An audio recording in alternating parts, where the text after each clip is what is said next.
Puji Tuhan, selamat pagi Bapak-bapak, Ibu-ibu, serta saudara-saudara sadari sekalian yang di dalam Tuhan Yesus. Puji Tuhan, kalau pada pagi hari ini kita berjumpa kembali melalui sarapan rohani GPDI Situbondo. Puji Tuhan. Kalau pada pagi hari ini kita akan sama-sama merenungkan tentang tokoh wanita yang bernama Hana. Hana adalah seorang istri dari Elkana, yang mana Elkana mempunyai dua istri, yaitu Hana dan Penina. Dan Hana adalah seorang ibu yang mandul, ya, tidak punya anak. Sedangkan Penina punya anak laki-laki dan perempuan. Keluarga ini dari tahun ke tahun selalu meninggalkan kotanya untuk pergi ke Silo. Di sana untuk Silo itu rumah Tuhan. Di sana untuk sujud menyembah dan mempersembahkan korban kepada Tuhan. Hana karena tidak punya anak, seringkali seringkali dia dibully oleh Penina. Seringkali diolok-olok, dikata-katain kata-kata yang menyakitkan hati Hana.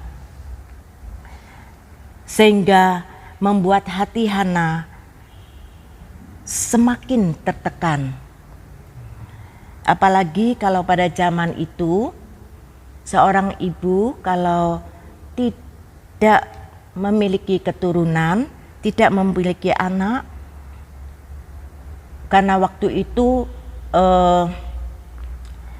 orang-orangnya pemikirannya belum terbuka seperti saat ini, sehingga mereka mengatakan kalau seorang ibu yang mandul tidak punya anak, maka mereka mengatakan ibu orang ini kena kutuk. Sebab itu hati Hana sangat tertekan. Hana hanya bisa menangis dan datang di bawah kaki Tuhan. Sebab itu waktu di Silo, dia memakai kesempatan ini untuk datang kepada Tuhan. Dengan hati pedih, ia berdoa kepada Tuhan. Kita akan melihatnya di dalam 1 Samuel pasal 1 ayat 9 dan 10. Firman Tuhan mengatakan, pada suatu kali setelah mereka habis makan dan minum di Silo, berdirilah Hana, sedang Imam Eli duduk di kursi dekat tiang pintu bait suci Tuhan. Dan dengan hati pedih, ia berdoa kepada Tuhan sambil menangis terseduh-seduh. Ya, dengan hati pedih, dia menangis berdoa. Dia berharap hanya kepada Tuhan Yesus karena dia percaya bahwa Tuhan yang dapat memberikan apa yang menjadi kerinduannya, pergumulannya pada saat itu. Dia berdoa sambil menangis terseduh-seduh. Hana mencurahkan semua isi hatinya kepada Tuhan. Sampai-sampai Imam Eli yang duduk di dekatnya, dia melihat Hana yang tidak bersuara, tetapi hanya komat kamit mulut bibirnya, ya. Maka dari itu Imam Eli mengira bahwa Hana mabuk karena anggur. Seperti dikatakan dalam 1 Samuel 1 ayat 12 sampai 14. Ketika perempuan itu terus-menerus berdoa di hadapan Tuhan, maka Eli mengamat-ngamati mulut perempuan itu. Dan karena Hana berkata-kata dalam hatinya dan hanya bibirnya saja yang bergerak-gerak, tetapi suaranya tidak kedengaran, maka Eli menyangka perempuan itu mabuk. Ya. Lalu kata Eli kepadanya, berapa lama lagi engkau berlaku sebagai orang mabuk? Lepaskanlah dirimu pada mabukmu. Imam Eli menyangka bahwa Hana sedang mabuk anggur. Tapi jawab Hana, di dalam ayat 15 sampai 16. Tetapi Hana menjawab, "Bukan tuanku, aku seorang perempuan yang sangat bersusah hati. Anggur ataupun minuman yang memabukkan tidak kuminum, melainkan aku mencurahkan isi hatiku di hadapan Tuhan." Mencurahkan isi hatiku di hadapan Tuhan. Janganlah anggap hambamu ini seorang perempuan dursila, sebab karena besarnya cemas dan sakit hati aku berbicara demikian lama. Curhat. Hana mencurahkan isi hatinya kepada Tuhan.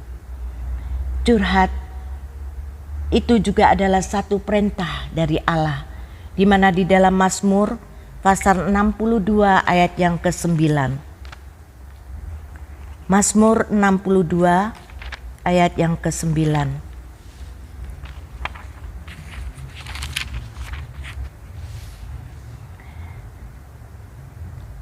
Dalam Mazmur ini dikatakan, "Percayalah kepadanya setiap waktu, hai umatku." Percayalah kepada Dia, percayalah kepada Allah kita yang berkuasa setiap waktu, ya. Curahkanlah isi hatimu di hadapannya. Allah ialah tempat perlindungan kita. Selah. Curahkan isi hati kita. Apa yang menjadi masalah di dalam kehidupan kita, di dalam hati kita, yang membuat kita merasa tidak ada damai, tidak ada sejahtera. Mungkin ada di antara kita yang saat-saat ini mengalami suatu kesesakan, mengalami suatu pergumulan hidup, mengalami problem yang berat, masalah ekonomi, masalah keuangan, kesulitan yang semakin bertambah-tambah karena keadaan situasi dunia pada akhir-akhir ini. Biarlah melalui firman Tuhan yang tadi dikatakan dalam Mazmur, curahkanlah isi hati kita kepada Tuhan, karena Dialah penolong kita, karena Dialah pelindung kita, karena Dia Allah kita yang ajaib dan kuasanya yang tidak pernah berubah, sanggup menolong kita dalam keadaan apapun juga. Puji Tuhan. Mungkin ada juga merasa letih, capek, lesu menghadapi pergumulan hidup ini. Demikian juga yang telah ditulis dalam Matius pasal 11 ayat 28. Dia akan memberikan kelegaan kepada kita. Matius 20 pasal yang ke-11 ayat yang ke-28. "Marilah kepadaku semua yang letih lesu dan berbeban berat, aku akan memberikan kelegaan kepadamu." Puji Tuhan. Biarlah kita dalam masalah apapun juga, kita hanya mau datang kepada Tuhan Yesus, sebab Dialah sumber pengharapan kita. Puji Tuhan. Kembali kita akan melihat Hana dalam 1 Samuel.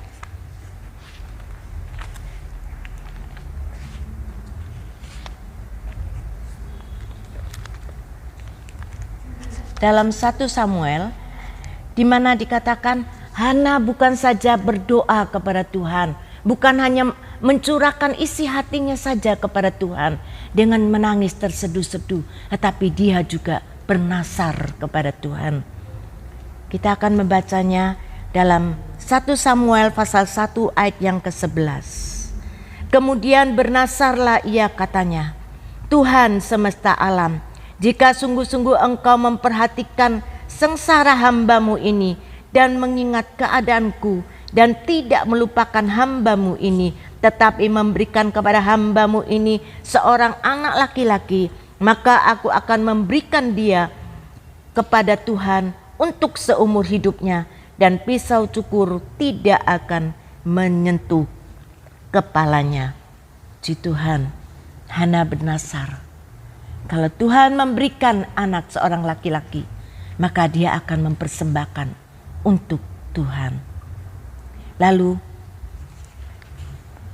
pada saat Imam Eli yang menyangka bahwa dia mabuk anggur, saat itu Imam Eli memberikan kekuatan, yaitu menjawab apa menjadi kerinduannya. Kita akan melihat di dalam ayat 17. Jawab Eli, "Pergilah dengan selamat. Allah Israel akan memberikan kepadamu apa yang engkau minta padanya." Seakan-akan jawaban ini yang ditujukan kepada Hana, jawaban ini adalah jawaban yang menguatkan, menghibur Hana. Dia katakan, Allah Israel akan memberikan kepadamu apa yang engkau minta daripadanya. Puji Tuhan. Dan ayat yang ke-19 sampai ke-20 sana katakan,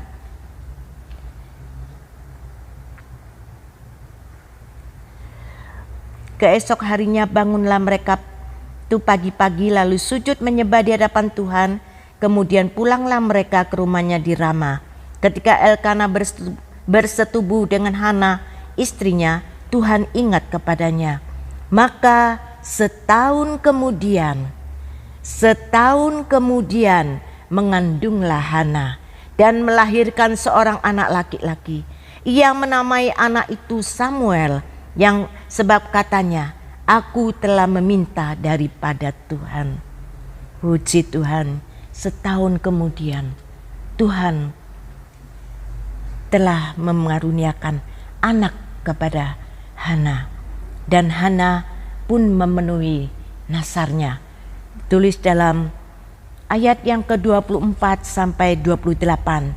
Setelah perempuan itu menyapi anaknya, dibawanyalah dia dengan seekor lembu jantan yang berumur 3 tahun, 1 eva tepung dan sebuyung anggur, lalu diantarkannya ke dalam rumah Tuhan di Silo.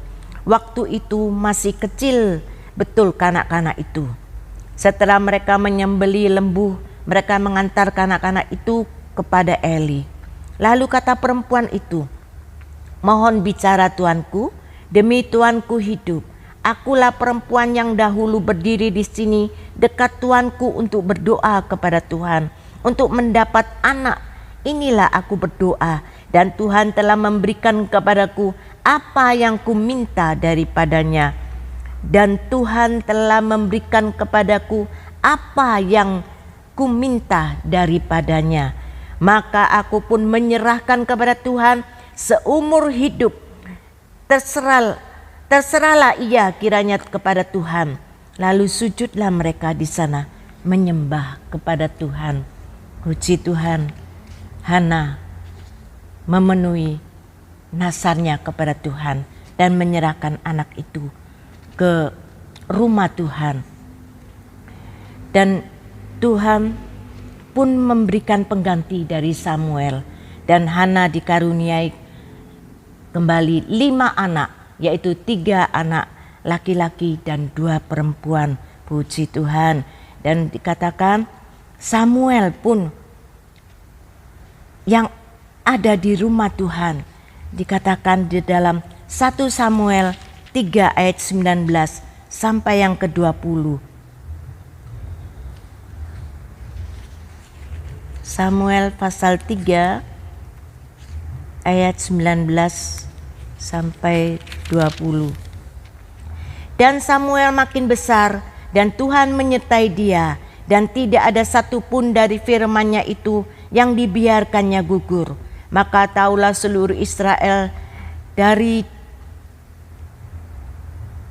Dan dan sampai ke Betseba bahwa kepada Samuel telah dipercayakan jabatan Nabi Tuhan. Samuel diberi jabatan sebagai Nabi Tuhan.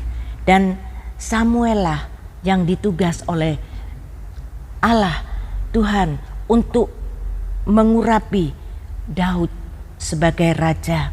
Dan dari keturunan Daudlah Yesus Kristus telah lahir. Puji Tuhan. Semua bermula dari ibu Hana yang sungguh-sungguh percaya dan berharap hanya kepada Tuhan. Sehingga lahirlah Samuel yang menjadi berkat Tuhan. Puji Tuhan, kiranya renungan pagi ini boleh menjadi berkat bagi kita semuanya. Haleluya. Amin.